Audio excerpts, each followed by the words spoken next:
ಏನು ಹೇಳಬೇಡಿ, ಯಾಕಂದ್ರೆ ನಮ್ದು ಫಸ್ಟ್ ಸೈಟಲ್ಲಾಗಿರೋ ಲವ್ ಅಲ್ಲ.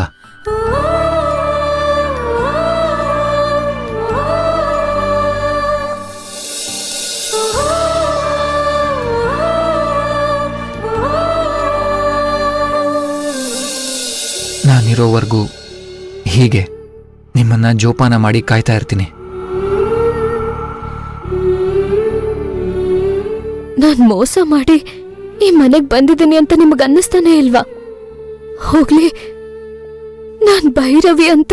ನೀವು ಸಿಂಧುನೇ ಆಗಿರ್ಲಿ, ಭೈರವಿನೇ ಆಗಿರ್ಲಿ, ಅಷ್ಟೇ ಯಾಕೆ, ನೀವು ಯಾರಾದ್ರೂ ಆಗಿರ್ಲಿ, ನಂಗೆ ಬೇಕಾಗಿರೋದು ನೀವು ಮಾತ್ರ. ನಾನು ಮೊದಲು ಪ್ರೀತಿ ಮಾಡಿದ್ದು ನಿಮ್ಮ ಹೆಸರನ್ನಲ್ಲ, ನಿಮ್ಮ ಒಳಗಡೆ ಇರೋ ಒಳ್ಳೆತನನ.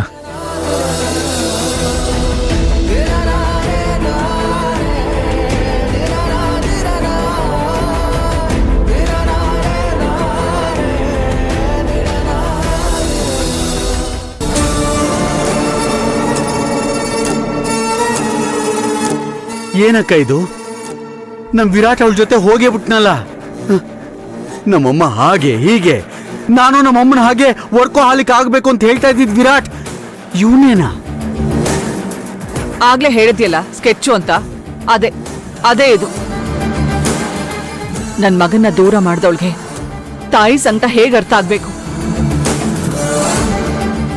ಇಷ್ಟಕ್ಕೆಲ್ಲ ಕಾರಣ ನಾನೇ. ಏಯ್, ನೀನಲ್ಲ ಕಣೋ, ಆ ಭವಾನಿ ಇದಕ್ಕೆಲ್ಲ ಕಾರಣ.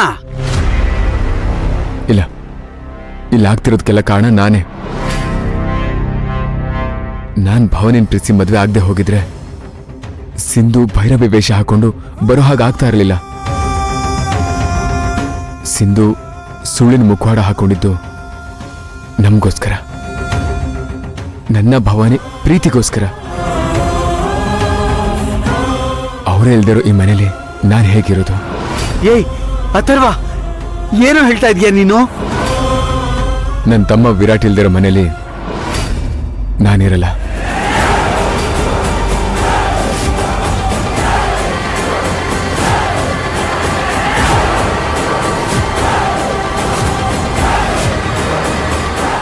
ಅಥರ್ವ, ಏನೋ ಇದು ಹುಚ್ಚಾಟ?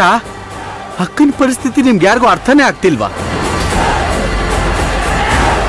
ನಿಮ್ಮಮ್ಮ ಕಣವಳು, ನಿಮ್ ಲವರ್ಸ್ ತರ ಈಗ್ಲಿಂದ ಅಲ್ಲ, ನೀವು ಹೊಟ್ಟೆಲ್ ಇದ್ದಾಗ್ಲಿಂದಲೂ ನಿಮ್ಮನ್ನ ಪ್ರಾಣಕ್ಕಿಂತ ಹೆಚ್ಚಾಗಿ ಪ್ರೀತಿಸ್ತಿದ್ದಾಳವಳು.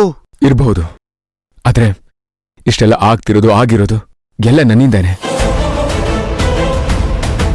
ಅವ್ರನ್ನ ಈ ಪರಿಸ್ಥಿತಿ ತಳ್ಳಿ ನಾನು ಈ ಮನೇಲಿರೋದಕ್ಕೆ ಸಾಧ್ಯನೇ ಇಲ್ಲ.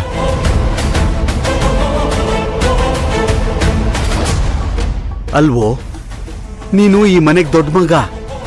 ನೀನಾದ್ರೂ ಈ ಪರಿಸ್ಥಿತಿನ ಅರ್ಥ ಮಾಡ್ಕೊಂಡು ಜವಾಬ್ದಾರಿನೆಲ್ಲ ನೀನೇ ವಹಿಸ್ಕೋತೀಯ ಅನ್ಕೊಂಡಿದ್ರೆ ನೀನು. ಯಾವ ಜವಾಬ್ದಾರಿ ಮಾವ? ನನಗೋಸ್ಕರ ತ್ಯಾಗ ಮಾಡಿದವ್ರನ್ನ ಬೀದಿಲ್ ಬಿಟ್ಟು ನಾನಿಲ್ಲಿ ರಾಜನಾಗಿರೋದ? ಇಲ್ಲ, ನಾನಿರಲ್ಲ.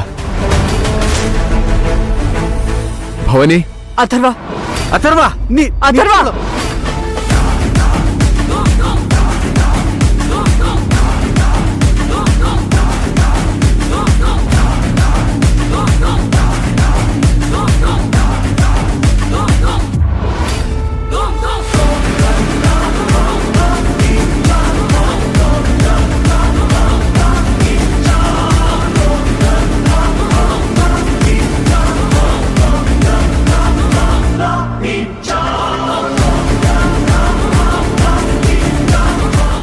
ಅಕ್ಕ, ಈ ಮನೆ ಮಕ್ಕಳು ಈ ಮನೆ ಬಿಟ್ಟು ಹೋಗೋದಕ್ಕೆ ಮುಖ್ಯ ಕಾರಣ ಆ ಧರ್ಮೇಂದ್ರ.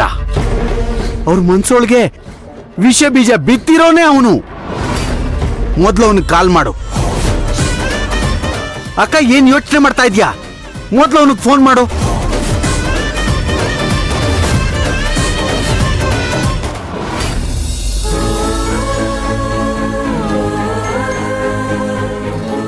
ವಿರಾಟ್, ಅಕ್ಕ ಮಗು ಅನಾಥರಾಗ್ಬಾರ್ದು.